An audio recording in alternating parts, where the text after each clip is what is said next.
Madam, when I heard the statement made by the Honorable Home Minister and when he made a reference in it to the local touch, I really thought that his statement would apply some balm on the wounds inflicted on Assam.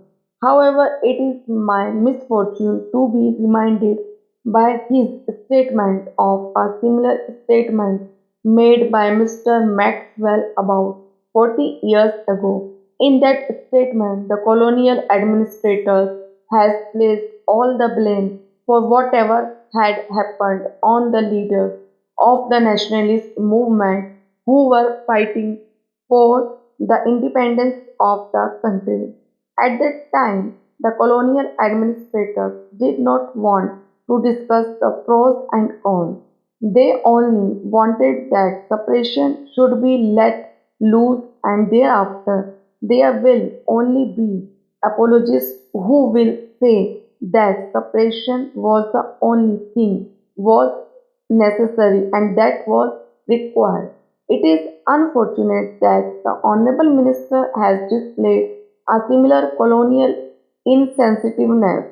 It is unfortunate that from the very beginning, when he took over as the Home Minister, things started going wrong with the people of Assam and with the negotiations of Assam. You would kindly recall that immediately after the talks were ended in November, this colonial administrative and bureaucratic attitude showed itself and the leaders of the movement were arrested. This is the scale of the magnitude of the folly that has been perpetrated on Assam. If it were possible for the government to see reasons they could have, with great statesmanship, avoided the Holocaust that have visited Assam. The Honorable Leader of the House has referred to the question of constitutional amendment. I would simply ask whether a constitutional amendment was not possible. After all, Madam, President's rule has to come to an end on 18th March, and that is 1 month away.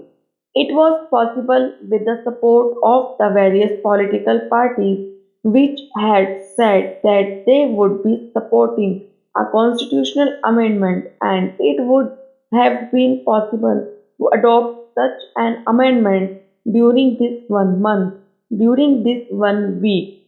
I do not know why this eventuality never occurred to the leader of the House or to this government. The Honorable Home Minister has said in his statement that the prolonged agitation in Assam has generated an atmosphere of bitterness and distrust and distributed harmony amongst different sections and groups. I do not agree with the statement at all. My friend talked of democracy and ballot. He said that the ballot was free. This was an election in which ballot was unfree but button was free. Blow was free. Way on was free. Bullet was free but ballot was not free. This was an election in which the people would not vote, but if they did not want to vote, they were being forced to vote, and it was an election conducted entirely by the CRPF and BSF.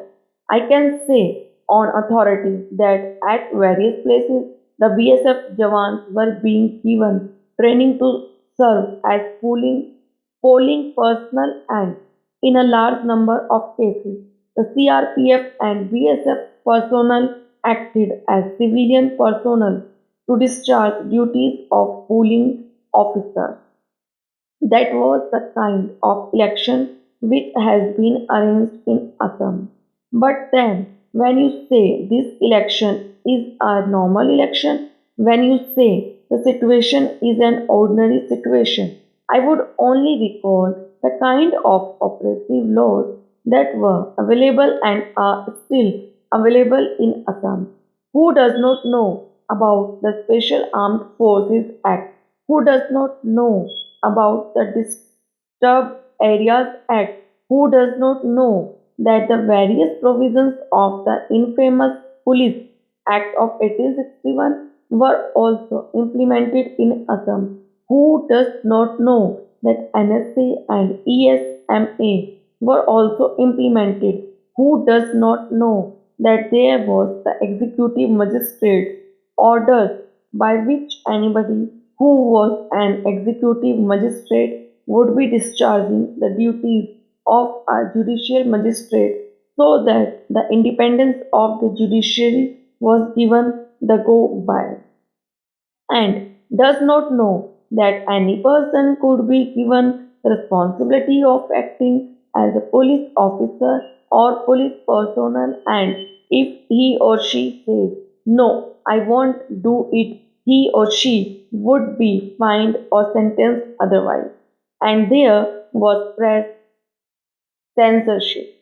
On the one hand, you have all these oppressive laws, and on the other, you also promulgated Section 144 all over Assam, and no meeting can be held without the permission of the authorities, and the authorities would not permit it. This was the situation, and it is said that there was a free election whenever an ordinance was issued, whether it was the ordinance relating to the opposition of the executive magistrates or an ordinance relating to police forces. The plea was that the situation was extraordinary. In each Gazette notification, it was said that the situation was extraordinary, and that is why we are doing this. We are taking over these powers. Stop.